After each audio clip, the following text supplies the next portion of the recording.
Hello there. Might be more of a miserable episode today. We're into episode 5 of the City event in the 25-26 season.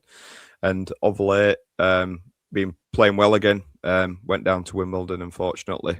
Played absolutely awfully and lost 3-1. So we'll go into that today, amongst other bits and pieces. But before I do that, I just want to welcome our guests on the podcast today. So we've got Gareth making his debut. How are you doing, mate? All right, you? Good, mate. Like I say, we said beforehand, you're looking like an NFL official or coach or whatever, and you're well into that stuff, aren't you? It's all right, yeah. It's not as good as football. Who do you follow? Leave that there. Jacksonville Jaguars. All right, okay, yeah. We review enough about it, don't we? NFL, yeah. But anyway, good to have you, Gareth. Anyway, mate. No worries. We've also got Deck. Hello. You look like you paused then. You just completely froze. Maybe I'm buffering, mate. Just testing you. Yeah, good of you. Yeah, not bad. Apart from football, good. Can you good. Do? And in your long corridor of a room with Bobby Poynton's shirt about half a mile behind you. Yeah, it's actually a child's shirt, that. Yeah. Al pointed that out, didn't he, last time? And also, we've got Leon joining us as well. Evening. In a scooter hoodie. Scooter boys. Yeah. Kinky Pig Scooter Club, Whipsy. Yeah, we've just been talking about that as well before we started. If anybody was watching along, you can see the logo. It's a little bit like one of the stickers we did the neighbourhood watch one, funnily enough. But yeah, scooter boys. It's Italian scooters. It's not trick scooters. Yeah, Vespers and what have you. All that sort of stuff. And you're going to a meet in Scarborough, you were saying, later in the year. Yeah. We're all riding up on Good Friday. So there'll be a bit of dancing, a bit of Northern Soul, a bit of ska. Should be all right. Nice. Yeah, good stuff, mate. So that's it, talking about nice, positive things. We're going to start talking about the game. So I guess we went into Saturday really positive, off 2 really good wins, different performances, but 2 wins against Peterborough and Stockport.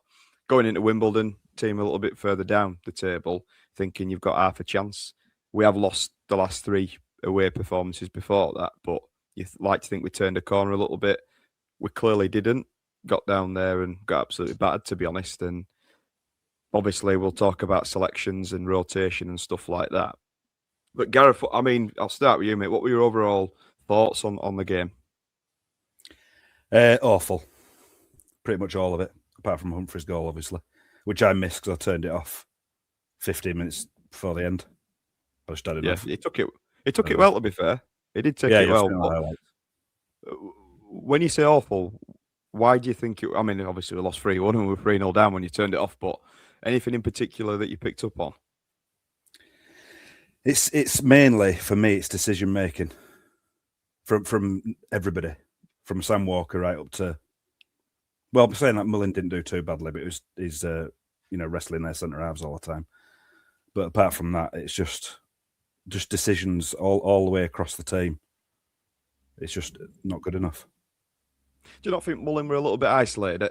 He's not pulled up any trees, I don't think, as yet, but I don't think he's been given many opportunities to do a lot with the ball. He just seems to be, like you say, just fighting with their defenders all the time, and he's not really getting the ball in the box. Nobody's sort of feeding him. Do you not think he'd be better?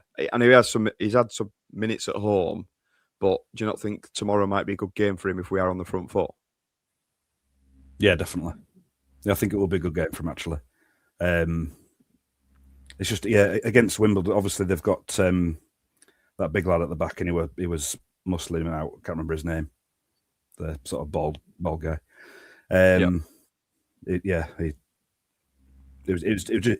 It was okay. He was just wrestling a lot with him and isolated, like you say, basically. Yeah, I think he's put a post on actually Mullin on his Instagram about WrestleMania and what have you, and being manhandled all game. So at least he's got a sense of humour about it. But I feel a bit sorry for him. I feel like we are probably going to start getting on his back because we're expecting from him as a number 9, but he's not alone. Let's be honest, Wheatley's not pulling up any trees at the moment either. But yeah, I mean, Deck, from you, any thoughts? Any further thoughts on that? Anybody that stuck out as being particularly poor? Mullin, I think, like you say, got bullied off the ball constantly, but he was trying. And then Metcalf as well. But Metcalf, you've got to look at, he's only a young lad. You can't be putting all the trust on him and sort of relying on him to have the back in midfield of the whole team in a sense. I think just overall we were just poor. But it seems to be the story of the season away from home. Yeah, and with Metcalf, I think we expect a lot from him now because we know how good he is. But like I say, without power in there in the middle with him, I think he struggled a little bit. He did struggle at Luton as well, but that was just a case of them being much better in the middle of the park. But yeah, I also thought Metcalf were all right. I don't think he was one that stood out as being particularly poor. I think he left everything out there as he does every game. But you can't rely on a young lad, can you, like that, like you say, to push you through a game. So hopefully, when we have got power back tomorrow night, we might see a difference in the middle. And Leon, just thoughts from yourself as well on the game as a whole. Yeah, well, I was quite positive at like the first 5-10 minutes, obviously before they scored. But I thought Wimbledon looked really nervous and were sort of shanking the ball away. And I thought we could have, sort of get at them and get some goals. But then they had, and I know we'll probably talk about, I'm sure we'll talk about team selections and, rotation stuff. But in terms of the actual formation, I thought it wasn't a bad idea because it was kind of like a 3-5-2. So 3 midfielders and 2 up front. That's how I read it anyway. And Felipe Moraes confirmed it for me. But I thought that wasn't a bad idea for an away game. But then they had that first attack where, I think they had a shot charge down on the edge of the area. It got worked out to the right wing and the lad just crossed it in and it's sneaked its way all the way in at the far post. And from that point on, we just didn't look like getting anything. And as you say, I don't think you can really criticise Mullin and Metcalf. Metcalf will just run all day, won't he? And he'll put himself, he doesn't shirk. He doesn't shy away from taking risks. He doesn't shy away from trying to win the ball. But yeah, it was a pretty anonymous performance overall, I think. Walker with the goal, bit poor that one at that first goal. It's a cross into your box really, and you sort of blaming your defenders for not heading it away. I don't know. Look, he's been solid for us in the main, but I don't know if he's a bit shaky at times. He's always concerned me when trying to come out for the ball whenever crosses are into the box. I don't think he doesn't really use his height that well. Do you think he's a concern, mate, or do you think it's just not that big of a deal and it's just highlighted it in one game or a couple of games this season? I don't know. I think he's got a tendency to sort of go to sleep in that way. Seen goals like that before though, where it's an in-swinging cross, and he is expecting, or he's having to prepare himself for a touch one way or the other. But the guy could have headed it in that bottom corner anyway, and you'd expect him to, make an effort to get it. But I did a bit of digging, turning into a bit of stato, and he's actually ranked top for save percentage on FOTMob. I don't know how reliable that is. I just did a quick Google. Wow. And he's ranked 3rd overall on FBref website, FBREF. Right. Just behind the Cardiff keeper. And I had a look at keepers who've played over 30 games, and he's like 3rd or 4th overall. So I think we do have a tendency to sort of overanalyze when there's a bit of a mistake. And as a keeper, you don't get anybody bailing you out, do you, usually?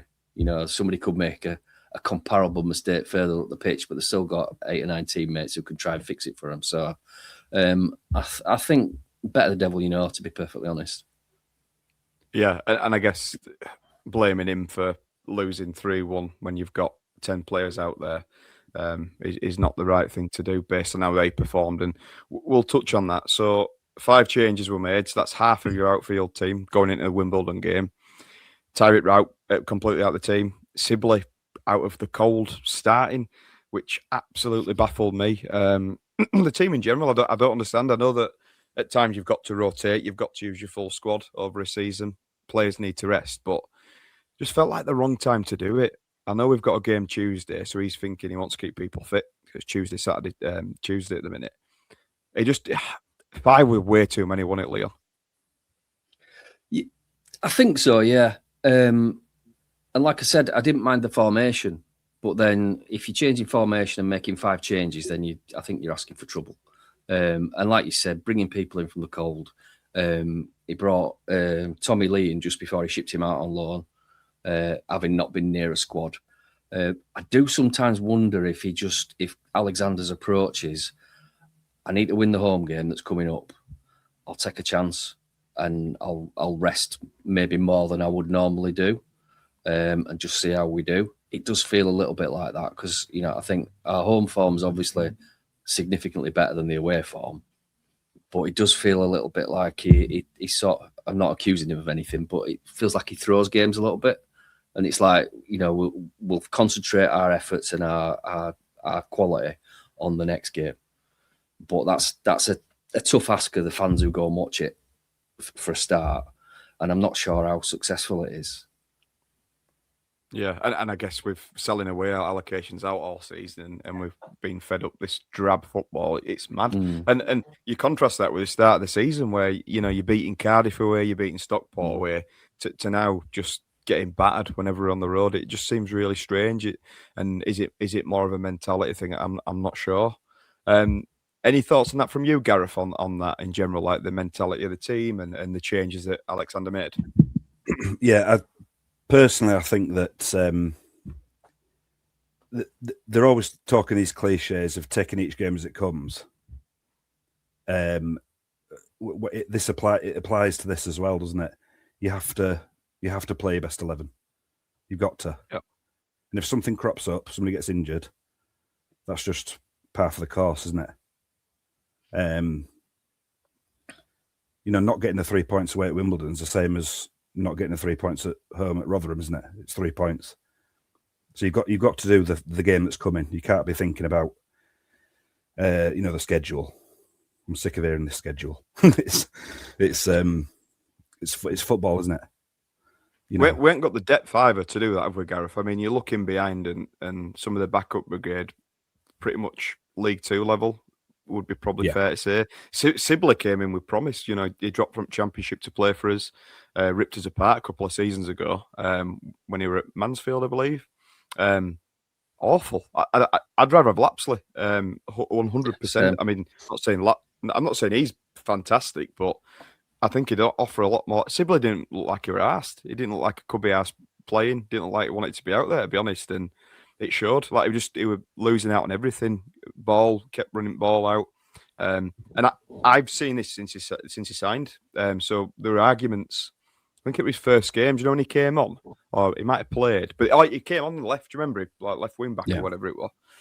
And I thought we were awful. But some fans were saying he was brilliant. Every time ball went out there, we ended up losing it or coming backwards. And I just didn't understand the substitution at the time. But yeah, I don't really understand what Sibley brings or what he's meant to be doing or what position he plays. Any thoughts, Gareth? Well, I think on paper, all of those 5 changes are actually okay, but not all in one go. And I think that's with Sibley not having the game time, it's a bit catch-22. He either he can play and not be up to speed, or not play, and that's just extending the problem, isn't it? So yeah, he just there's no getting on the ball. You'd think he's one of those players who gets on the ball, and there was none of that. Just almost shying away. I don't know whether that's the position he was in. I don't know. Just a lack of running and that lack of desire, which I think is unforgivable. We play 5-6 side, don't we? And when somebody doesn't run, you know what I'm like. I don't like it. I shout at him, "Run, you fat bastards!" But I think for them that the footballers out there that fit as fiddles, it's just a basic fucking need. Just run. Show some fight and desire. All them people have gone down to watch you, and you just can't be arsed running, for a ball. I just can't get my head around that. Leon, you're going to say something then, mate? Well, I'm going to say, wait till you see me play. If you want to see somebody not running. Anyway, I think, Sibley, it were a bit of a nothing performance from him, wasn't it? And he's been that's kind of been the theme, I think. He doesn't appear to be somebody who's going to get the ball and beat a man. He doesn't appear to be somebody who's going to pick a pass out. He doesn't appear to be somebody who's a ball winner. And I think if you compare, obviously Metcalf, but also Evans and Power, if you compare them on the ball, they're comfortable receiving the ball, taking a touch and moving it on. And I don't think I've even seen that from him. He just seems a bit lost. A little bit like, you're playing at a level too high for yourself and you're forever chasing the game, like playing centre midfield and the ball's just going over you. It's like a tennis match because you're never anticipating where to be. And that's kind of what it seems like. But yet he's dropped down to play for us.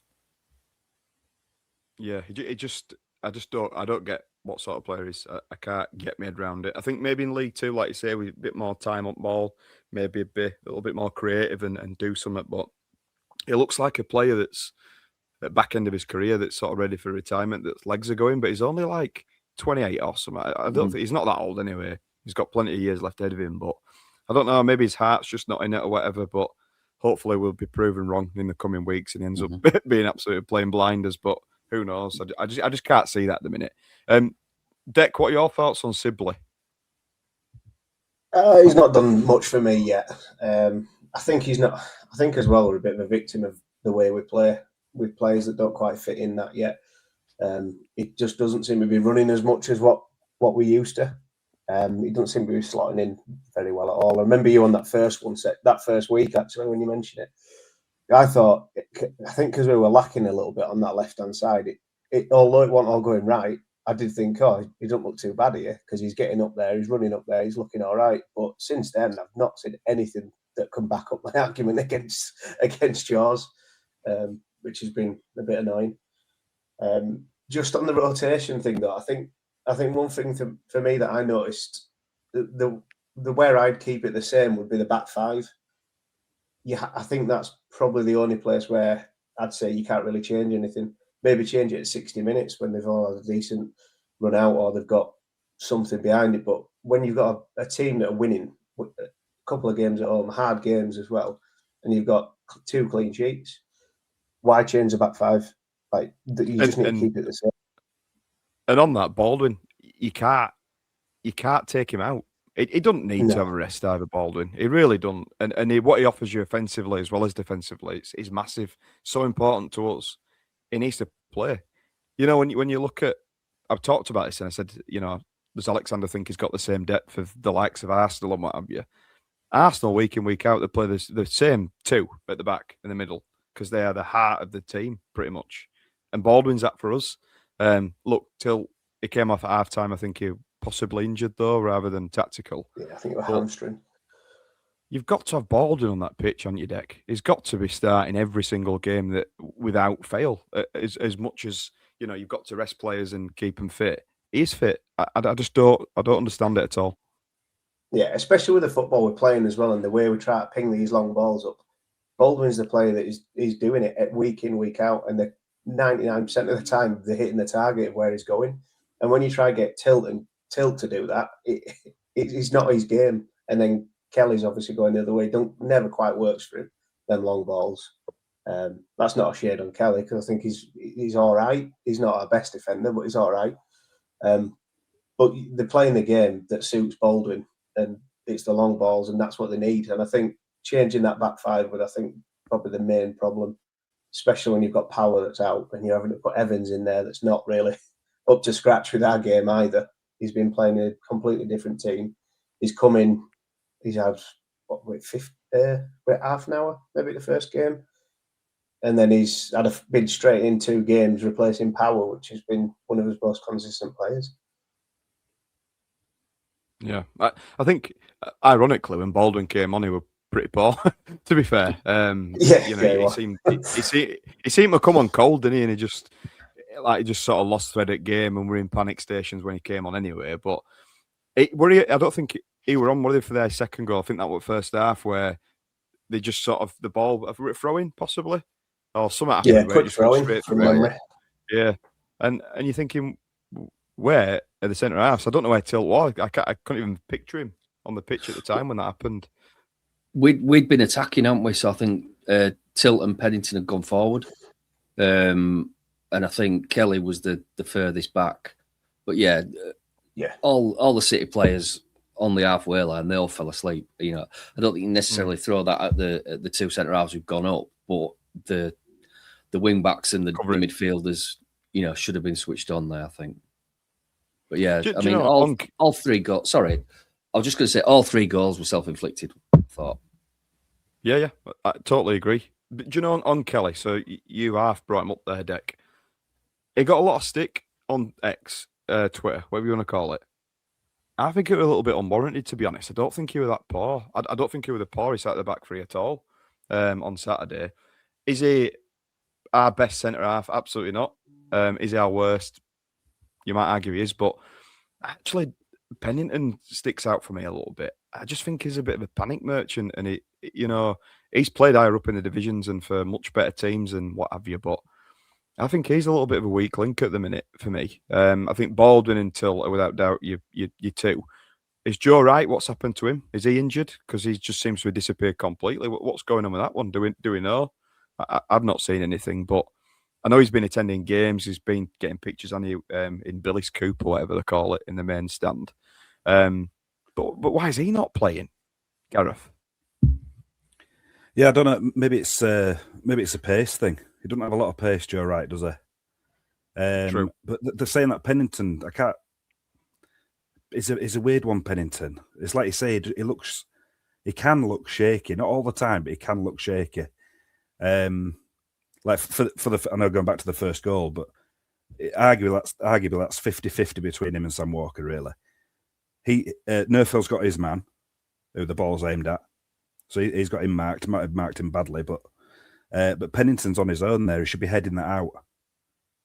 There should be communication between him and Walker, and they're both indecisive there. And I think that's where, just for me, Pennington. I don't think it was a Stockport game. I think he had quite a good game, if I remember rightly. But the Peterborough game, even that, he looked a little bit shaky in that as well. I know that's been a bit harsh, but it's just something I've noticed. Look, we've talked a lot about the players. Now, from some of the tweets on social media and what have you in the posts, it's almost like Alexander's immune to any criticism. Look, he's got credit in the bank. He's got us promoted and he's got us playing at the top end of League One, within one season of asking. However, does that make him immune to criticism? I don't think it does. Look, he's been brilliant, but I do think that was totally on him personally on Saturday. I think the changes he made and what have you, and then he comes out and he did half apologise, I think, saying I'll have to have a look at it if I did make too many selections. Well, you did absolutely make too many selections in your rotation, because we could just see it. As soon as that team sheet came out, so many people called it, and I hate the I told you so stuff, but pretty much all of us could see that were a poor way to go about it. After 2 wins, you should be going away and thinking, actually, we'll get one on the road and then come back on Tuesday and make maybe a couple of changes where you've got that momentum still. Any thoughts on that, Deck, in Alexander in general? Yeah, I mean, I totally understand where he's coming from. We've got, what was it? What was his stat? 11 games in 44 days or whatever it came out with. I know, I get that. It is a lot of games, but you're winning. And some of the games, like Peterborough, for example, we won it easily. It were a lot of just passing around. I know that obviously there's all the running data and that always goes into that, but it looked easy. Stockport, you'd have expected a harder game for us. I mean, it was a hard game, but you'd have expected the way he's made 5 changes. You'd have expected that to be one where we've run in at the ground, every single person's knackered by the end of it, and it didn't seem that way. And I think it is his stubbornness where he's gone, right, I've got these players, chuck 5 in, we'll still win. But it's like he's ignored the away form a little bit there and just thought we'll win anyway because we're all right now. And you're thinking just get a win on the road, then see how we are, and then maybe change it towards end. I know we're well in the playoffs, but I think his stubbornness could cost him in the position we're finishing, and then it could end up being. It depends who we're going to play, doesn't it? When you look at it, if we stay in the playoffs, I mean, there's always that team that creeps in as well. I mean, we've got 2 games in hand on a couple of teams, but if we don't start winning away, then I think we could be in a little bit of trouble in the playoff position.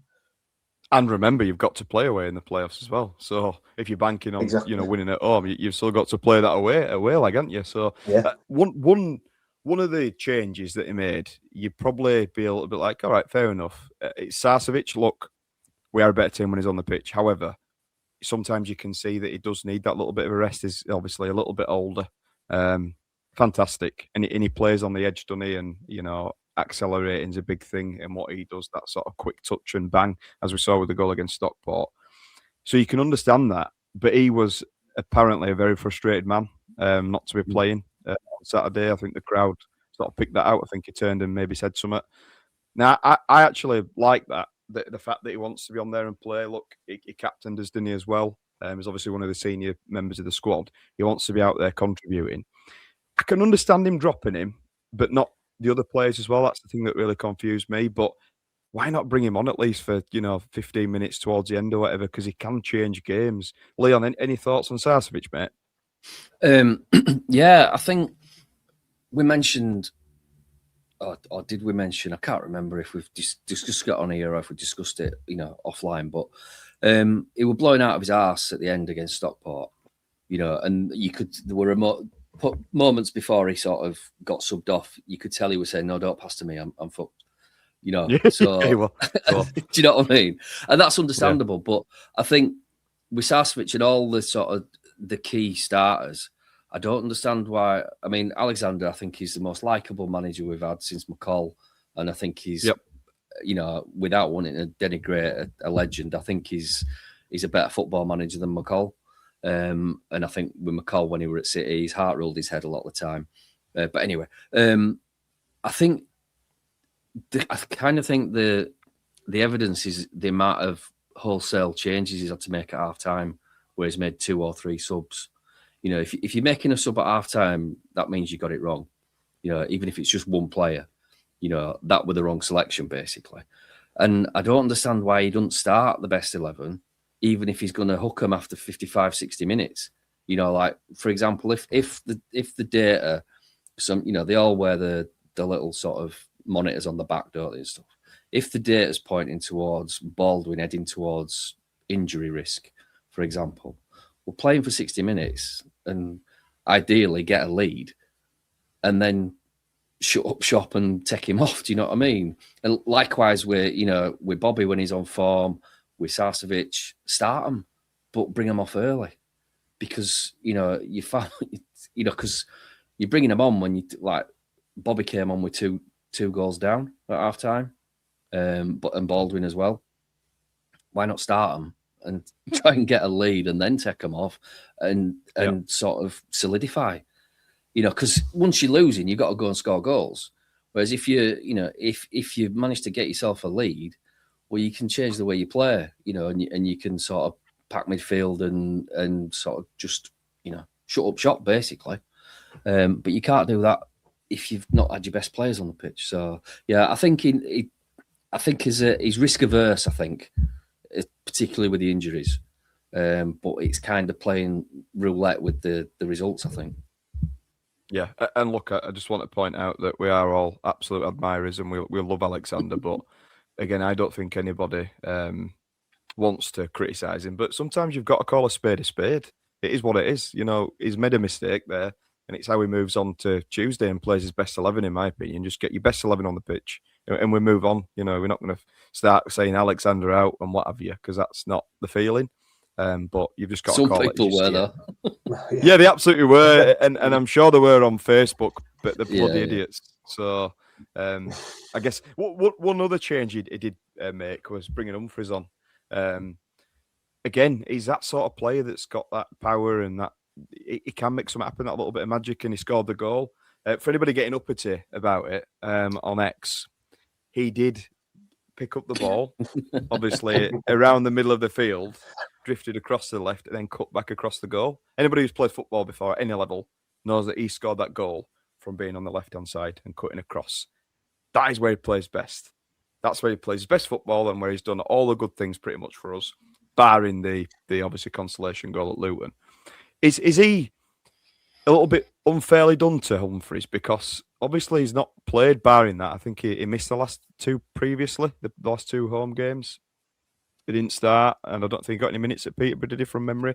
And obviously came on Saturday. But do you think we might see him back in the team again? I mean, we've got loads, haven't we? We've got 6 up there now that are all sort of vying for those positions. But I don't understand how Sibley was chose over him. I know that, like we say, we think Sibley was a little bit deeper. Where we're playing, fuck knows. I'd rather have Humphreys regardless. But Gareth, do you think he's a little bit hardly done to Humphreys not playing, or are you quite happy with that? Well, I was just going to say on the him being Sibley playing deep, he picks that ball up a lot deeper than you realise in that on that goal. It's less than half near halfway line. Yeah, nearly. Yeah. He's done really well there. But that's what he can do, and we all know that he can do that. That's all his highlights for Barnsley and whoever else. I've said it from the start. I love Humphreys. I absolutely love him. If it was me, I would play him on the left every week. Agreed. I think he's strong. His dribbling ability is unbelievable. But people could argue he's not strong because he can't do that striker role. But what I mean is when he's running, the powerful runner, isn't he, with the ball. Powerful runner. Yeah. The defenders are scared, and that shot he's got class as well. So I'd play him every week, personally. Yeah, I'm with you. I think Leon might have a possibly different view on it, which I'll come to you in a second. But I'm with you completely on Humphreys. I love him. Is the one player that you look at who really can make a massive difference, an impact off the bench or whatever. You know, he can get the ball and make something happen. And you might argue about a couple of other players that can do that, but he, for me, is the main man in that respect. And yeah, I'm in total agreement. Play him on the left week in, week out, and you'll see what he can do. Barnsley said the same when he came to us in the summer. They said, don't play him up front, he's wasted. Play him off the left. And every time we see him off the left, he's good. So, yeah, I'm with you. Leon, come and disagree with us, mate. Well, I'll qualify it at first by saying I agree he's not a centre forward, and his best moments have come on the left.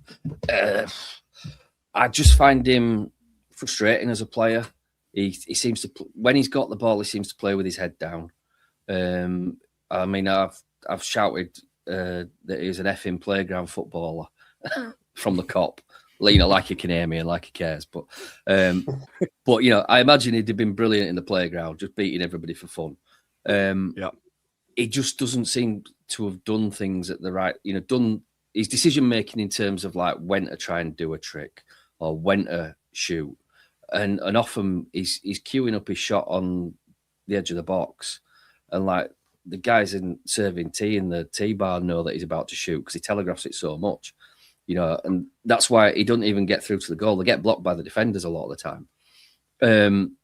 So yeah, I find him frustrating. He seems to sulk a lot when things aren't going his way. Now, if he's playing out of position and you don't like it, then I can understand that from a human perspective. You know, it's like, you know, he's probably thinking, fuck's sake, man, let me go on the left. You know, I can show what I can do. I can't hold it up. But I don't, do you know what I mean? But I just think his first touch is poor sometimes. I don't rate him, but I'm prepared to give him the benefit of the doubt if he's played in what everybody else considers his best position. But I'd have Bobby and Sarcevic over him on those two wide positions. I can understand. Even though Bobby's not pulling up any trees in the last couple of months. No, I mean, he had a better game, didn't he, at the Stockport game? Bobby were everywhere. He was much better there. But I just think from what Humphreys can offer you, he's a different sort of player. And then I'd probably bring Bobby on later on. That's the way I go about it. Deck, what camp are you sitting in with the Humphreys situation? It's a tricky one, isn't it? Because Alexander's told him he's coming in as a striker. He's not a striker. Humphreys has jumped on it saying I'm a striker because that's where I want to play, which he's not. It's quite clear to see, but I'd like to see him with Mullin up front, like in that two. I think there'd be quite a good partnership between them two because I think obviously put him on the left-hand side of the two. I know he can't win an header, which really frustrates me because he's a big lad and he can never time his jumps to get an header. Yeah. But if he got that flick on, you've got a striker there that's going to run at them balls.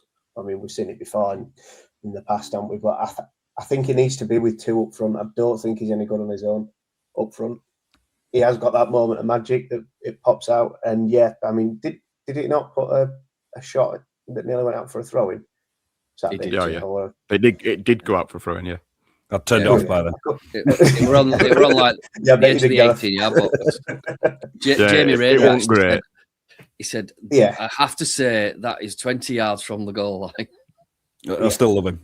Yeah. Just talking about big lads that can't win headers. Now, correct me if I'm wrong here, but has Ethan Wheatley won a header yet? Because I don't think he has, Dick. I really don't. Exactly the same. It's mad. Exactly the same. He's thinking, how is he not doing it? He's a big lad, isn't he? And you're thinking he'll win all of them in the air, but he doesn't. It's bizarre. It's utterly bizarre. Yeah. I think we need to work on headers in training. Is he flattering to deceive a little bit, Wheatley? Because that first game when he came on as a sub, he looked really lively and energetic, and at home as well, he made the chance for himself in the Stockport game, where I think when he one-on-one with goalkeeper, Stockport or Peterborough, one out of the. But he's just not quite cutting the mustard at the minute, Wheatley, and he didn't really look that arsed again on Saturday, in my opinion. Deck, thoughts? I think a little bit down to youth, maybe, giving him the benefit of the doubt there, and also that he's not really played with us enough yet. I think once he gets a few more minutes and gets to understand how we play a little bit more, I think he might be better. But I don't know. I mean, he's giving it all the. He scored for Northampton. He scored 3 or 4 goals or whatever it was. But they're in a struggling team. But you look at Beasley at Burton. He's scoring. Look at Wareham at Exeter. He's scoring. They were struggling. You look at all these players, and although the teams are struggling, they're still scoring goals, and they're getting quite a few. At the minute, he's done nothing to convince me that he's going to be a starter. Vidane Oliver scored 15 goals for Gillingham in League One when they got relegated. Exactly. Yeah. And then we signed him in League Two. Yeah. But yeah, on the same note, look at the front two for Wimbledon. You know, they've got 20 goals between them. Yeah. You know, I think one were on 13 or 14 and the other's on 7 or 8. And, you know, they're not flying high. So, you know, how well the team's playing isn't necessarily a marker of how many goals you should be scoring, is it? I mean, I think you mentioned Deck his youth. And I think it's quite telling that his highlight reel was nearly all Premier League 2 or whatever, you know, played in front of no fans and stuff. And I thought this first half against Stockport, he was tossed about like a rag doll. I think that's when he started, didn't he, against Stockport and got brought off at half time? Yeah. And, you know, that combined with not judging the flight of the ball properly, he was just getting ragged all over and couldn't get anywhere near the ball. And the guy who were defending him, he wasn't necessarily winning the header anyway. He was just putting him off too easily. And I think, you know, he'll probably fill out a bit in the next couple of years. That's not going to help us, obviously. You know, like, but at age 20, you know, if you might not have the physique of an adult footballer, you know, and obviously, like everything else, the exception's Jensen Metcalf, who's a wiry little bastard. You know, he's just like, isn't he? You know, and he's not big, and he's not hench or anything like that, but he's really strong, like sort of surprisingly strong. But not everybody has that, do they? You know, a lot of players, they're lightweight for the first few years, and then, you know, looking back to McBurney, look how he was like a giraffe, wasn't he, when the few games he played for us, and he still is, but he's strong with it now. And maybe that's strength, maybe it's guile, I don't know. But I think is another one like Humphrey. Sorry to interrupt. Yeah, no. He likes to run with the ball at defenders. So this back to goal thing, I think we've only got Mullin that's really that type of player now. Yeah. Now we've got rid of and I think Humphreys again is somebody who runs at the bottom. I think Wheatley's exactly the same. Runs at defenders. Jackson as well. Yeah, Jackson. Yeah, but Jackson likes a bit of a wrestle as well, though. To be fair. He likes to tackle. Love his work rate. Really do. I don't think Wheatley's got that in him. I just don't think he's got it in him. No, but he's got all the experience. Yeah, maybe. And having that men's football, because Metcalf had it, didn't he? So you look at age, and Leon mentioned that Metcalf's similar age to Wheatley, but Metcalf had a full season, didn't he, at League Two last season? Yeah. And obviously we've signed him, and he's played what for us, 20, 30 games or whatever, 25, 30 games, whatever it is. And he's getting better, and week on week, and hopefully Wheatley does that, but maybe it might be too little too late. But it's hard for him to do it when they're rotating so much with that front three. How can they be consistent and become better when they're not consistently playing? It must be frustrating, but they knew what they were signing up to. They knew we've got 6 strikers pretty much now, and they're all battling for 3 positions. So, yeah, I guess we'll see. And just a lasting point on Wimbledon and away days in general, and the general frailty on the road. And we've kind of alluded to this.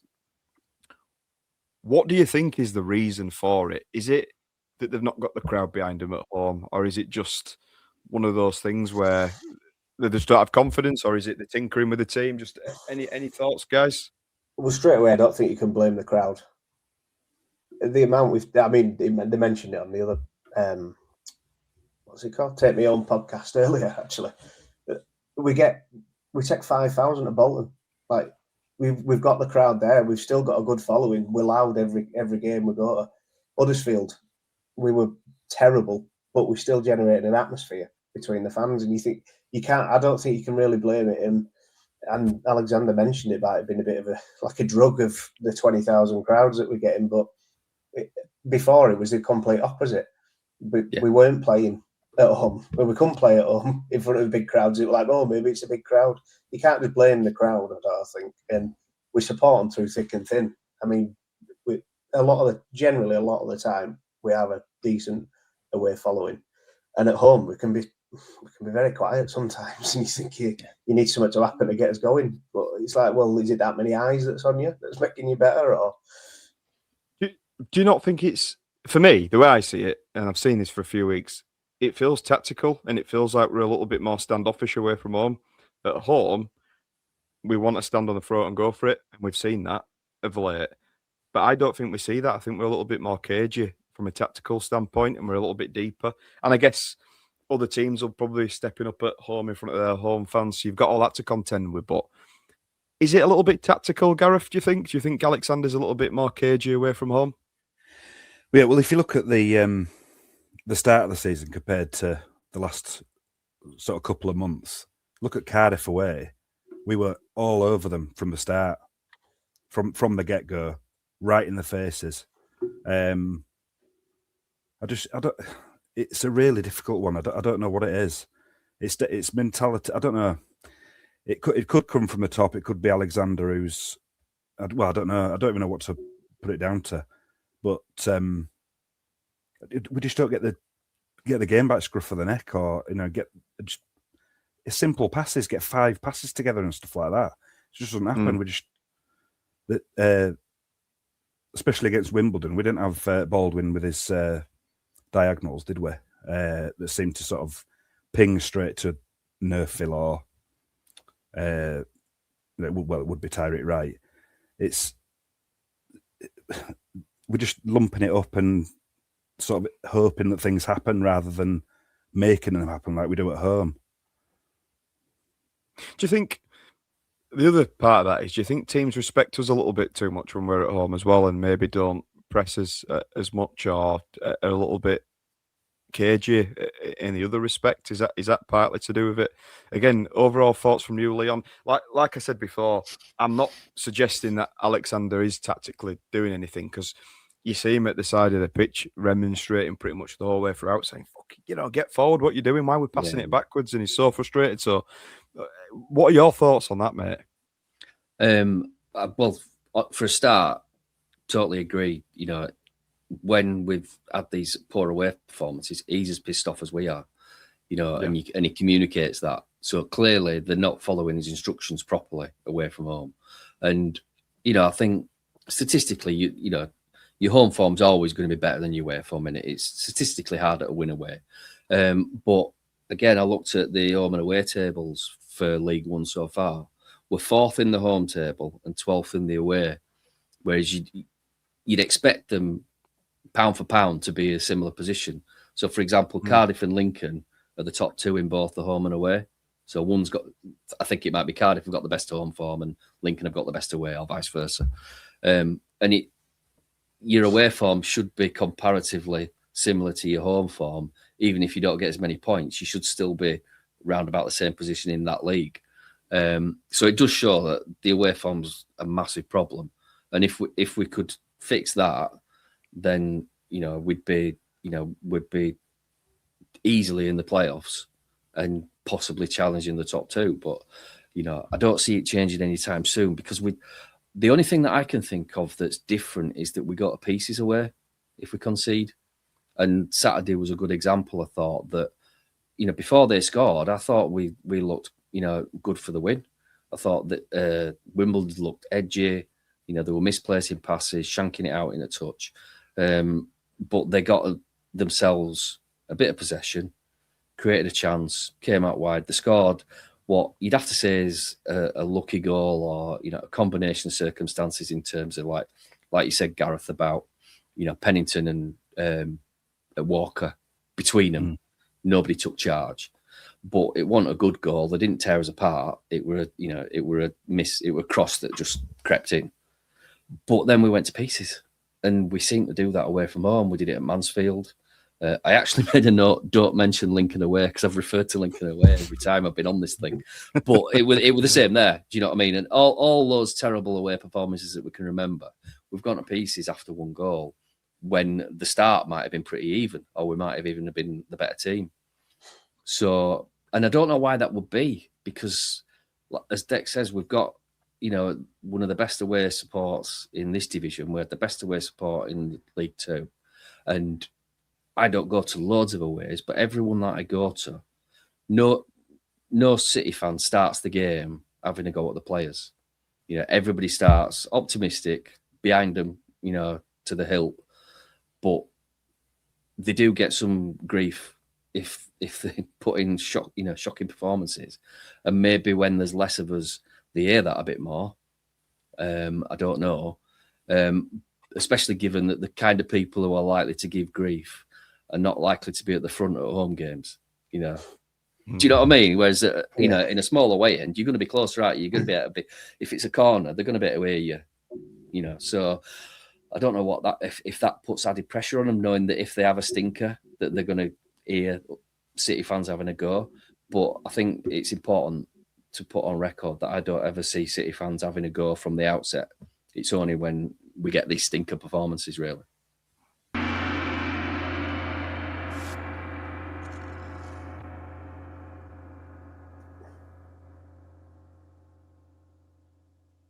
I always wait till that's completely finished, otherwise my voice doesn't fade in back in properly.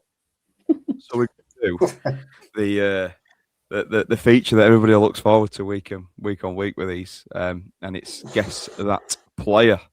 I think we've got them last couple of weeks, to be fair. So for anybody who's new to this, and Gareth, I know you're listening along, but I'll describe it anyway. So it's a player that's played for Bradford City over the last 100 years or so, although generally it's going to be in the last sort of 20, 30 years tops, because we're young and that. He could play one game for us. He's got to play at least one. Yeah, sorry, yeah, we've got an OAP on today. He's got to play at least one game for City in that time. Okay, so some of these clues start vague, but we'll probably get a little bit more obvious as we go through, and guess after each clue if you want to. So this player has won the Dutch League, the Scottish Premier League twice, the Scottish Cup, and the Scottish League Cup twice as well. So Dutch League, Scottish Prem, and the Scottish Cups. Any guesses based on that fact? Very vague, but any guesses? George Cadet. Nope. Leon guessed him. Yeah, Leon threw him in the other week. Yeah, Bobby Pettit. Never. You've got it. I can't believe that.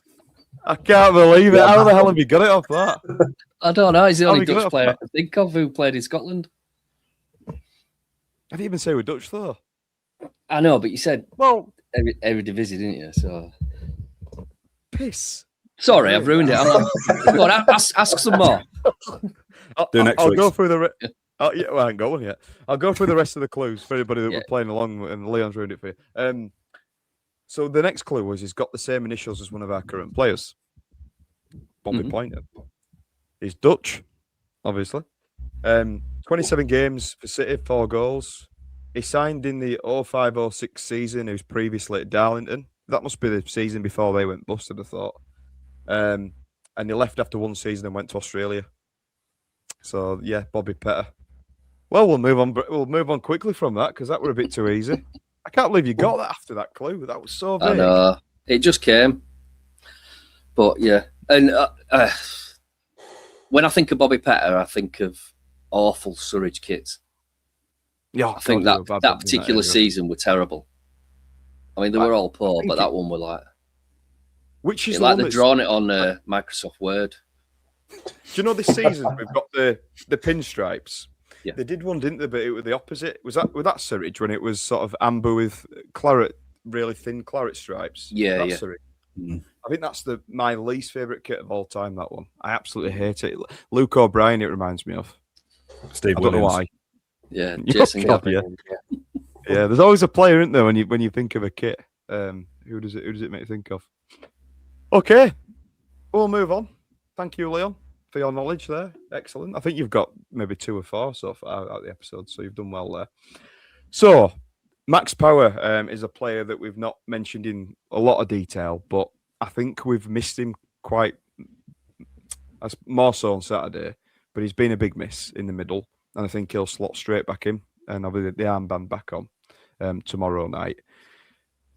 He got a lot of stick, didn't he, in this season? Like maybe over the last sort of 3 or 4 months, where people are saying that they're a little bit, he's pointing everywhere and this, that, and the other. But he's a sort of player that can get everybody going and grab the game by the scruff of the neck, and he's a proper captain and leader, in my opinion. And I feel like we really missed him.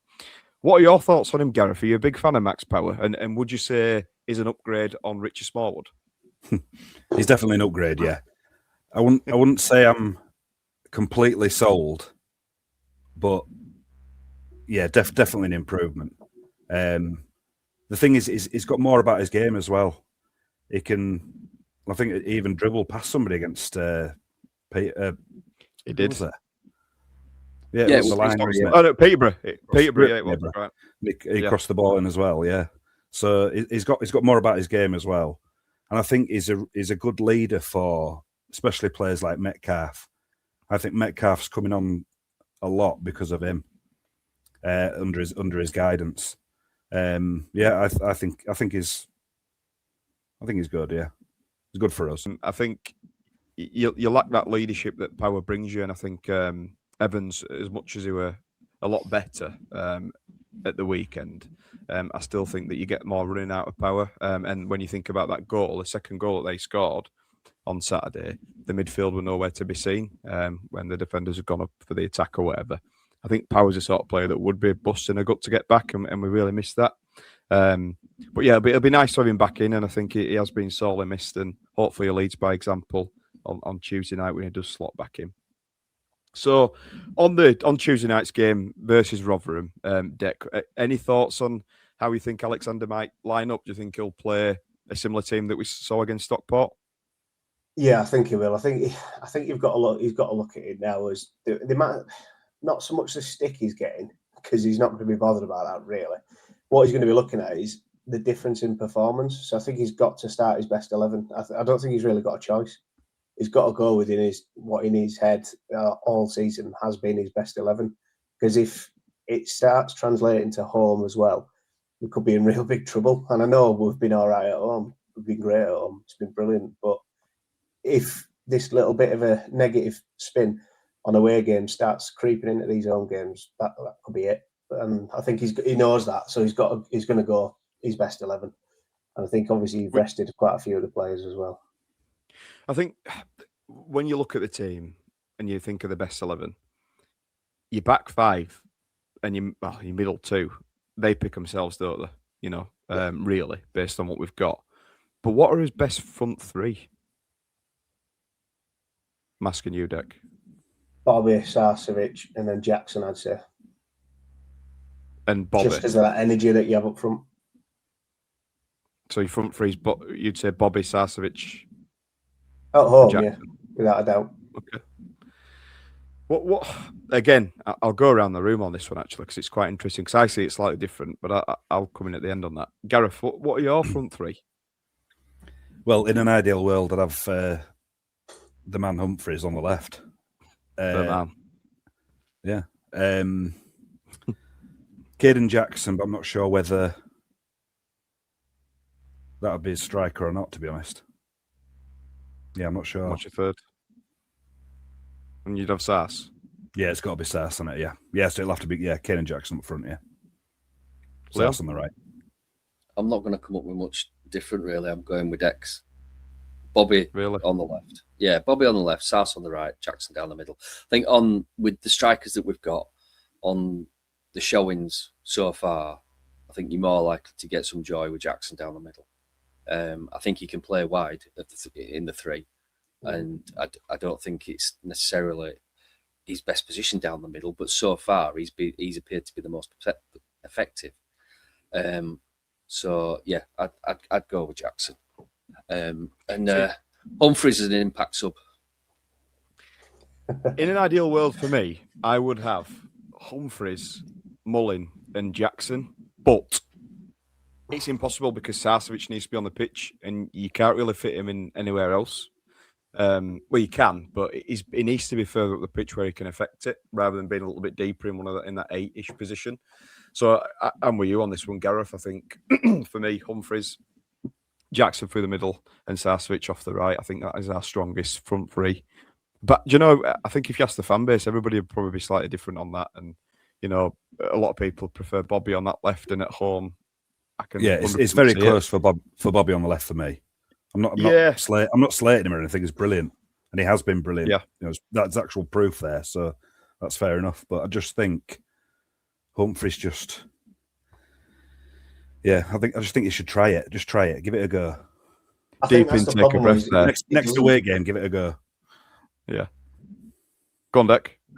I think looking at it though, from obviously with the way I've said Bobby, Jackson, Sarcevic, it's because I know that he's never going to play Humphreys on the left. he's just not going to do it. So, although I can see where you're coming from with Humphreys on the left, but he's just not going to do it. So he kind of it did though, didn't he? Saturday. On Saturday, he did. He brought him on the left because Wheatley was but I mean from prior. Yeah, but maybe that's a sign that he's willing to change, because he did do that, didn't he? Because Wheatley were your natural centre forward. Yeah. But where did Bobby play then? Hang on a minute. He moved him over to the right. He were on the right with Bobby, yeah. So which can make sense actually, because the inverted winger type thing, cutting in on his left foot. I've just thought of another criticism of Humphreys, just in case before wanting up. Just stop going on him. Leave him. You're going to upset Gareth. He will leave. So just let you know. I've not really noticed him showing any kind of affinity or connection with any other player. You know how football's all about partnerships. So if you're playing a back four, for example, your back two have got to be a partnership, but then your left centre back and your left back have got to be a partnership, and then your left back and your left midfielder. So Bobby and Tyreek, they seem to be a really good pairing, and you get these little pairings, and like Jackson and Nerfel have looked good when Jackson's been on the right. Yep. But obviously we chop and change a lot, sometimes through necessity, sometimes through choice. So and obviously if you're playing as the middle centre forward, then you're not necessarily going to have somebody that you're regularly going to be sort of trying to form a partnership with. But I've just not really seen that, and I think that was my comment about him playing with his head down a little bit. There doesn't seem to be any sort of not telepathy, but do you know what I mean? That kind of, I know he's going to be there, so I'm going to give it to him, or I know he's going to want it there. That kind of thing. So. Because I've not seen that from him, that's why I'd have him on the bench, basically, as it stands. But I'm going to say one more thing on Humphreys. Yeah, go on, come back. I love him. It's a negative actually, because he I do, but Bobby probably gets back more and helps out, say Tyreek Wright or Torre, whoever it is. It probably helps him out more by coming back, whereas Humphreys might not do that. So I do appreciate that Alexander probably does think that way as well. So I thought I'd add that before I get loads of pelters about loving him. No, look, we're both in the Stephen Humphreys fan club. Although I wish he didn't cut his hair. His hair were a lot better, wasn't it, before he shaved it off? But that's by the by, I guess. But yeah, I just think he's just that sort of player that can make something happen. Is he a bit of a luxury player at times? Possibly. You know, when you don't get that work rate that you do get from somebody like Bobby, and Alexander's come out and pretty much said he can't run a lot. He said that without saying it, didn't he? But then it confused me a little bit, because then Sarcevic is in that position and he does run himself into the ground, but I don't think he does as much running as some of the other players, like in general across the full game. Unless the ball's going forward and he's absolutely on it. But I'm not criticising Sarcevic at all, because he's just superb, isn't he? Look, moving into the next two games, we've got Rotherham tomorrow, Reading at the weekend, who've hit a bit of form, to be fair. Rotherham, I believe, have sacked their manager. I believe they've done that now, or they're in the process of doing it today. So that's probably a banana skin tomorrow, the new manager bounce or whatever. Players playing with a bit of freedom and what have you. Obviously, then we've got Reading. But then when you look at March, our running and our fixtures are a lot easier than the teams in the top 7 and around us. And March does get easier. We seem to have got all these big hitters out of the way. But then on the other note, I'm thinking, but we've lost to Wimbledon. So does it actually matter? League One is a competitive league. You know, week on week, you're playing teams that can beat you, can beat them. Is it make or break the run of fixtures over March? Do you think by the end of March we'll sort of know realistically where we're going to be, Leon? I don't know. I mean, I was looking at it in terms of, I did a little bit of research for last week, but I don't think we got round to it, about the average number of points to get in the playoffs, and I think it was 78 points. He's kind of when you can hear paper rattling. Yeah. Like you've done some proper notes. Argos can't log that, innit? I found it. 78 points to get the playoffs last year. Right. And the average over the past 6 years, not counting the COVID curtailed one, is 78 points, basically. So we're 23 points away from that. And if we can maintain our home form, which, as it stands, would be win 5, draw 1, lose 1. If you extrapolate the results so far over that's not even the right word, is it? You're doing the opposite of extrapolating. But anyway, we basically need 2 wins and a draw away from home. Right. If we can maintain our home form, and that shouldn't be beyond us. That's to get 6th. On average. But obviously, you get seasons where people beat each other and the points tally's lower, or vice versa. Where you get more teams who are challenging for the top 2. So I think there'd still be like 5 game weeks to go after March, isn't there? So I think things can still change after that. But the sooner we get some points on the board away from home, the better chance we've got, I think. If we could get 2 wins and a draw in our away games by the end of March, then, it might be our own form that sees us through. I think from a brief look myself, I think it's 50-50 on games. I think we've got 7 at home, 7 away. And from what you've just said, you're spot on with sort of what we're looking at points-wise. There are teams that are performing now. Plymouth are on a bit of an upward turnout as well, and Reading and whatever, all these sort of traditional teams that have been in the Championship and, beyond seem to be hitting a bit of form at the right time. So we're looking over a shoulder a little bit. But we've got a buffer. I mean, we're 5th in the league. 14 games left and 5th in the league. You wouldn't have dreamt of that before the season started. I know when you look at it, we could be doing much better than we are based on that drop-off we've had. But overall, it's been a really positive season. And, 7 or 8 wins now will 100% see us in the playoffs. Gareth, I'll ask you the same question. Do you think March is make or break with the fixtures we've got? Well, I do. That's why I'm asking. Yeah, it could be for mentality. I think 14 games is a lot of games, though. So it's I think mentality-wise, possibly.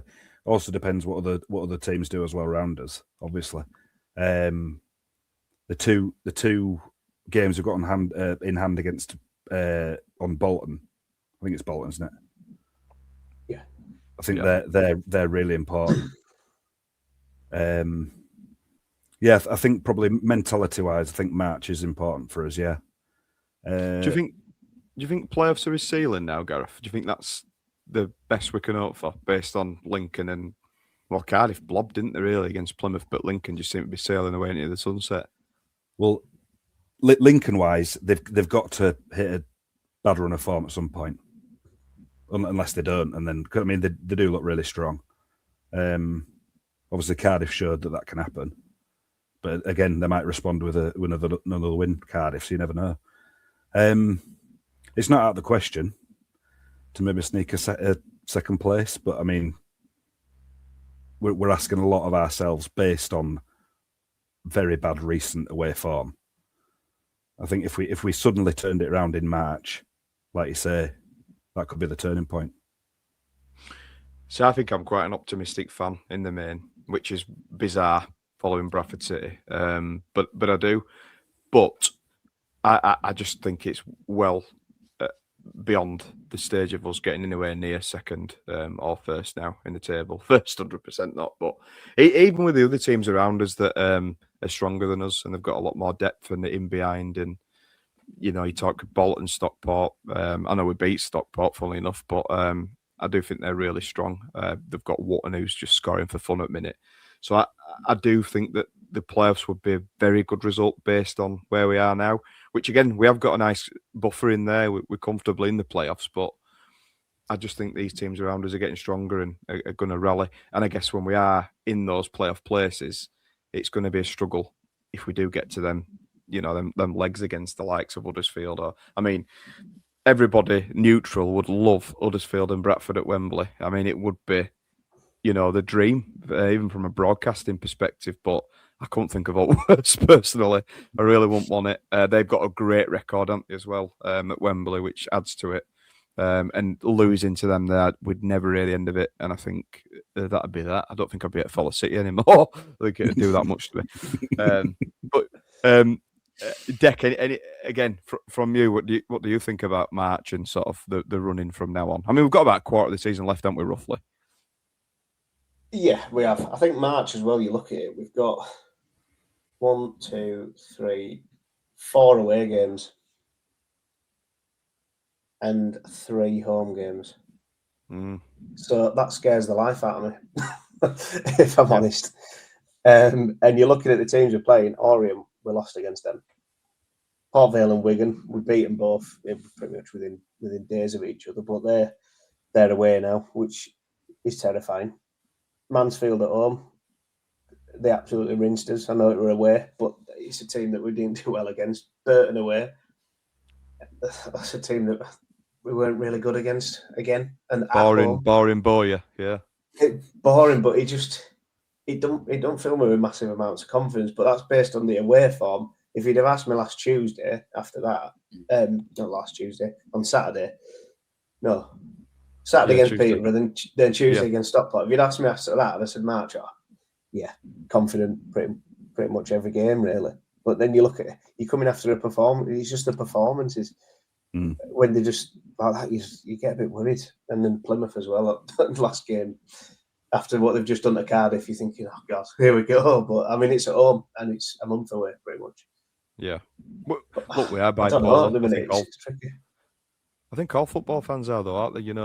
You lose and it's the worst thing in the world. And you look at Arsenal fans, they were reacting, weren't they? Like they've thrown it all away. They beat Tottenham at weekend and it's back on again. And I think every football club across the country is the same. I just think the frustration's there more just due to the start we had, and we're thinking we've got such a good chance, and now we're panicking a little bit at that meme. I'm going to lose my job. But Alexander, you're not. Don't slightly different circumstances. But... yeah, just pointing that one out. Something like that. But yeah, well in the mix. 14 games left, 5th in the table. Who'd have thunk it? Honestly. Look, I don't really want to talk about this, but I'm gonna. If we do end up staying in League One next season, and things don't go to plan over the next sort of couple of months, do you think we've got a better platform now that we've had a season in League One? We've got a nice base of a team. Jensen Metcalf, I mean, keeping hold of him in summer is going to be a bit of a pig if we don't go up. I guess that's a big problem. Max Power, could he do another season in League One? Players like that. But just in general, you know, the club are stabilised in League One. We've had a good season. We've seen it before when teams had a good season, they go again and end up sort of getting promoted. And then you look at what's coming down as well from the Championship. So Sheffield Wednesday have already been relegated. Immediately I'm looking at that thinking, what an away day potential as a starting point.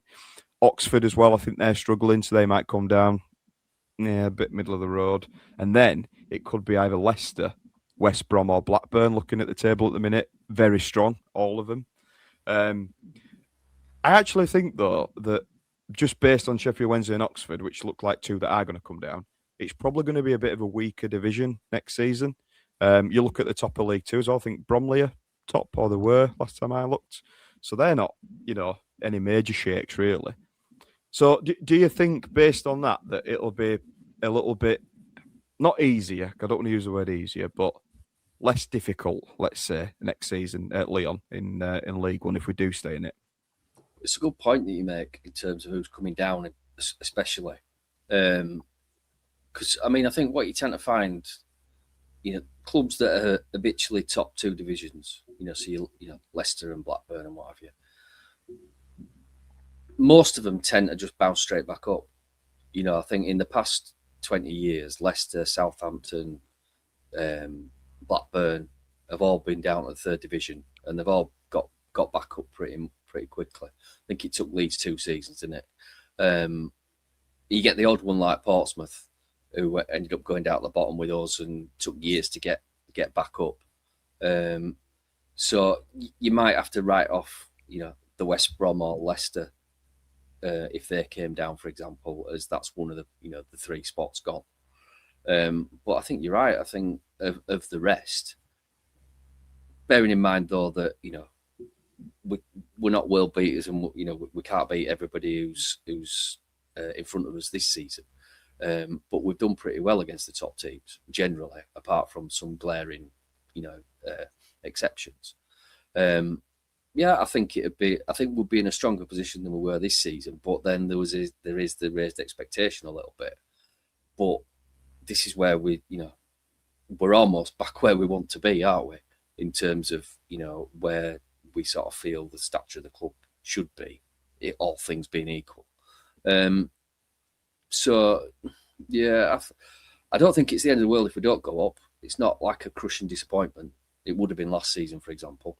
You know, and you look at other failed promotion challenges. I'm old enough to remember 1988. You know, that were crushing. Not going up this season won't be the end of the world. I think it all depends on things like Metcalf, whether we keep him, and then the recruitment to go with it, or if we end up selling them, how good we are at spending a lot of money, or not, as the case may be. Do you know what I mean? So, in some ways, Metcalf's future could be sort of pivotal. It's funny because in January, I were expecting us to do a lot of business and saying, look, we're not going to have a better opportunity going up, and really wanting him to go for it. But I don't know what it is, but the last couple of weeks I'm thinking, actually, my expectations have dropped a little bit. And I'm not saying that I don't think we're going to make the playoffs, but I'm a little bit with you on that, where I don't think it's going to be a massive disappointment now. I think if we'd have stayed up where we were, you know, battling Lincoln and what have you for second and kept that form up, maybe I'd still have that feeling that we need to do it. You know, we need to pick this form up. But I'm a little bit more relaxed like you now, and I think playoffs would be nice if we could do it, you know, and see how far we get. But you know what? The thing for me is it's so nice to be competing again in League One against good teams and having the opportunity to play in different stadiums like Cardiff away, brilliant away day. And, you know, Cardiff are going to go back up. When you talked about teams coming up and down, they're straight back up, obviously. But just to be competing in a better league against, you know, they're bringing more fans to our place, and it just feels like we're still sort of riding that momentum. I think if we'd have had a bit of a push, so we'd been maybe 10th throughout the season, and then we'd had a push into playoffs, that might have been a bit better, and fans might have expected a little bit less. But yeah, I'm with you a little bit now. I think I'm just happy as to where we are, and just see where we finish and hopeful that we'll stay in the playoffs. Dick, thoughts on that? Well, I've just made a quick note of teams that'd worry me next season based on who's currently in the league, and this is guessing one of us, Bolton, Stockport, or Huddersfield goes up. So, the playoffs are as they are now. So one of the three goes up if it's not us. So you've got one of Bolton, Stockport, and Huddersfield. Then I think strengthening next season, you've got Wickham, Luton, Reading, Plymouth, and possibly Peterborough on that. And then coming down, you've got Leicester, Oxford, West Brom, or Blackburn. I think that makes it a little bit harder for us personally next season, rather than a little bit easier. Because I think when you look at the teams that are there, they've all got a bit of money, and I think if they're going to be in another season in League One, they're going to think, right, we'll throw a bit at it now. I know obviously Luton have and Plymouth have this season, and it's not quite worked, but I think they'll be strengthening on what they've got. And I think Peterborough as well. I know they're always up at there or thereabouts. They don't quite do it, do they? But they're always up there, sort of near the playoffs. And I mean, they are now as well. I think maybe they're giving them a season, and obviously Reading don't want to go for it. So it does worry me a little bit about next season. But it's back to one of them. I mean, you snap your hand off to say, right, we're going to be in this place last year. Right. We didn't even think we were going to go up. Never mind being playoffs in League One. So I'm happy with where we are now, and I think we've got a fighting chance against anyone on this day. And away form is poor, but the different games, playoff games, it's like derby games, isn't it? They're completely different games to any normal game. So one off, innit? Total one off. Yeah. And that might be the one off where we have a good away day. You never know. Do we class Wembley as home or away? Yeah, well, funny you should say that, because at the times we've been in the playoffs, twice we've got battered in the home leg and won the away leg and gone through. Yeah. Whereas we won the home leg against, and again, going back to 1988 against Middlesbrough. And then, it were only 2-0, but, listening on the radio, they battered us. And I mean, are they our only playoff? Oh, there was Millwall, weren't there? The two Millwalls. And again, we only drew against Millwall at home, and then Parky funded it in away. But I don't know. I don't even like the playoffs. For me, a playoff season is not really a successful season. It's successful to get promoted, but like Parkinson came 7th in Division 4. And again, because I'm old enough to remember before the playoffs, 7th in Division 4 was a pretty shit season, really. You're not terrible. And but that's also worth bearing in mind in terms of people's bipolar reaction to short-term results on a playoff campaign, because that's what this is now. I think it's a playoff campaign. So you're not going to be the team that's a joy to watch every week, and you're not going to be beating all and sundry and getting 100 points, because you're actually upper mid-table. And it's only a few results either way that decides between 6th and 10th, or 6th and 12th even. So I think it can be misleading sometimes to think, because we're pushing for a promotion, that we should be playing better than we are. But at the end of the day, if you get the points, you're in the playoffs, and everybody will have had a patchy season in the playoffs, apart from maybe the team that came second, usually. But yeah. Does that make sense? It does. Yeah, it does. Don't worry. I just can't deal with the anxiety of it, honestly. Yeah, same. I'm on edge. And do you know, the most anxious I've ever been at a football game was the last game of the season, last season. Especially when Sarswich put it over at bar. You're thinking, fucking hell, it's over, and my head's in my hands. And I bet my heart rate at that time had just been probably the fastest it's ever been in my life. But playoffs just going to say on that Doncaster away a couple of games before. That was the first time I've been to a really big match with a fitness watch on, and I looked at my heart rate and it was 135 BPM, and I was stood still. That's how much fucking going. Yeah. It's so bad for your health, I once read an article about it saying that it really is bad. It's bad for you, and not on another note. A lot of people do have sort of heart attacks and stuff, don't they? At football games, it happens all the time. And it is. It's that sort of environment. You're just on edge, aren't you? All, and especially when you get into that stages when you've got that. And I'm just like that at most games, to be honest. I love it.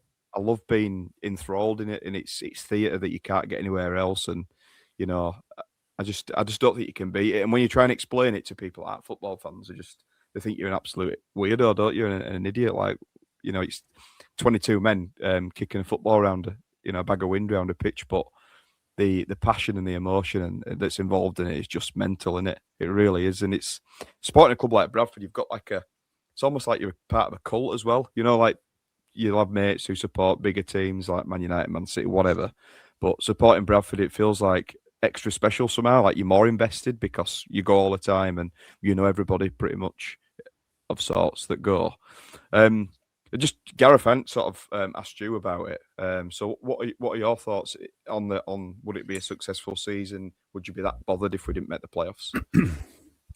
I think in terms of expectation, I think we're obviously exceeding it. But it's like I've always said, you're only as good as where you are. It doesn't really matter what we thought this season was going to be or whatever. It's all about this where we are at the moment, which is 5th. There's 2 games in hand. So, expectation-wise, I wouldn't be surprised if we didn't go up. But I forgot what I was going to say now. I keep hearing like I got a buzz then. Is that me? I don't know. Have you got some? It were me. It were me. Oh, I had my right. fan on. Sorry. I will try to pick it up to stop it making that noise because I'm really hot in this hoodie. I shouldn't have worn it. I thought it was something else. I was panicking. Yeah. Wondered what somebody had, some love eggs or something. Oh, Anyway, sorry, carry on. I remember what I was going to say now. So yeah, I agree with Deck though on the how the league is going to be next season. I think it'll be worse. I think it'll be harder. Is what I mean. Maybe only slightly. But every year you don't go up, it's going to get harder due to wages, teams strengthening. I just think where we are at the moment, 5th, it's a positive in that we've got something to go for, we've got something to play for, so let's just go for it. I don't think that we last season we were thinking about this season, thinking that we'd fucking waffling. Fucking waffling. Cut that bit out. Fucking hell. That's staying in. What am I thinking of there? Yeah, but you were talking about balancing the expectation with what's actually happening. Weren't you? Yeah. So I just think about the Championship though, Gareth. If we, how hard would that be if we went up to Championship? No, that's something I don't fall into that belief at all. Hang on though. So wait a minute. So you're saying it's going to be harder in League One next season, but you're saying the Championship, we'll piss that. Yeah, we'll have more income then, won't we? It's true. We just need to just keep. If we get up, we've got more to go at, and it doesn't really matter if we don't even spend it. It doesn't matter, does it? We'll just take it. Yeah, and see what happens. If we don't get, I think you're right. But also, I think if we don't go up, we've already jettisoned quite a few players who were up to League One standard. So you know, with respect to them, players like Kavanagh, players like Byrne, I don't think Byrne's contracted beyond the end of this season, is he? For example, No. So those kind of players, we've moved on players that got us where we are, but aren't really there for the next step. And as long as the recruitment continues broadly in this vein, then I think there's reasons to be positive about another season in League One. I don't know how far David Sharp's contacts book goes as to whether he's got those contacts for the Championship. It's funny that at our level, we're not sending scouts around the world and all that kind of stuff. It's about who you've worked with in the past. Who you can rely on. That's how a lot of signings are made at this level, I think. Hence, the Middlesbrough contingent or the North East contingent, and then former Wigan players now. I'm going to say it's moved on it to that neck of the woods, but Stephen Gentry. I think, how many have we got now from North East? 1? I think so. Yeah. Oh, is that it? Have they all gone? I mean, we've got the two lads from Newcastle. But saying that, they're not even from Newcastle. One's from Carlisle and one's from South London or wherever he's from. So, yeah, what's Stephen Gent doing these days? I don't know. Well, I mean, your scouts have got all sorts of things to do, haven't they? They don't just recommend players. No, seriously though. But like people think, like that's his only job. I'm sure some people think his only job is to recommend players to sign. But him and his team will be watching opponents. They'll be I can't think of anything else, so maybe they don't know. They'll be watching players now for next season, won't they?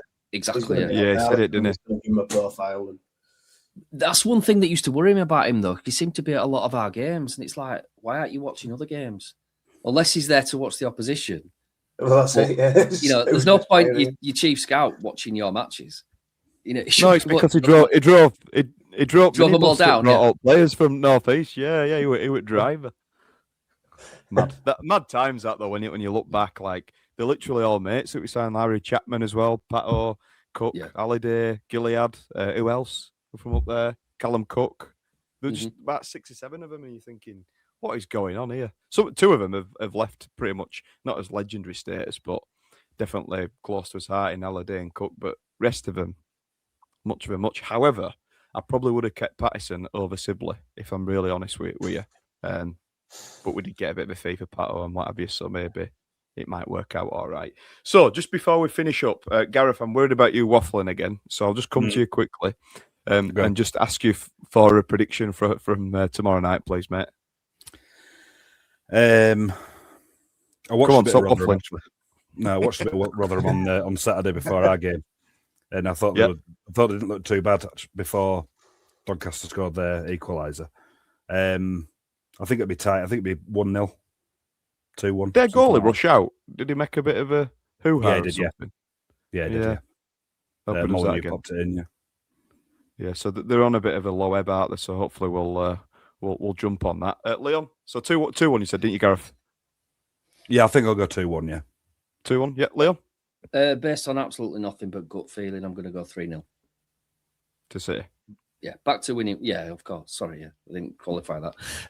Back to winning ways. Everything will suddenly seem okay again. What we were worried about. Love it. Deck? Exactly the same feeling as you there, Leon, I think. But I think we're just absolutely... It's going to be one of them where just absolutely hammer someone, I think. It's going to be them. I say 4-0 every week. Yeah, but we are due to give somebody a hiding, I think. When we, when we click. Scoring, hiding. Yeah. We should have, scored a lot more against Peterborough, and there'll be a day comes where they all go in. I'm gonna. What about you, Adam? Left? Yeah, I'm gonna go 1-1. And I look. I hope I'm wrong. I know it's miserable. Yeah, I've just got a feeling that they'll play with a little bit less on the backs now. The manager's gone. All saying that they're not far off bottom of the table, are they? So they do need to pick up points. But I don't know. I've just got a feeling that it'll be a cagey game. I think we might have a few, mistakes in his early doors, and that might be the fact. I hope I'm wrong, by the way. I'm not being negative, but I've got a feeling it might be a draw, 1-1. But I just hope he plays his best 11. I really do, and stops tinkering. And another name we've not really talked about much is Tyreek Kraut. I think he needs to be on the pitch again. I feel like we missed him on Saturday. I don't know what happened there and why we dropped out completely. But again, we're not gonna go back into that again. So yeah, fingers crossed. Let's hope we do return at winning ways. And I am wrong about tomorrow, and it's not a draw. We could really do with the 3 points and get some momentum shifting back our way again. And then obviously we've got Reading after that on the weekend, and we'll probably record maybe Monday or Tuesday following that. So thank you to everybody that's come on today. Appreciate your time, gentlemen, and hopefully we'll see you all next week. Thank you. Take care, and bye for now.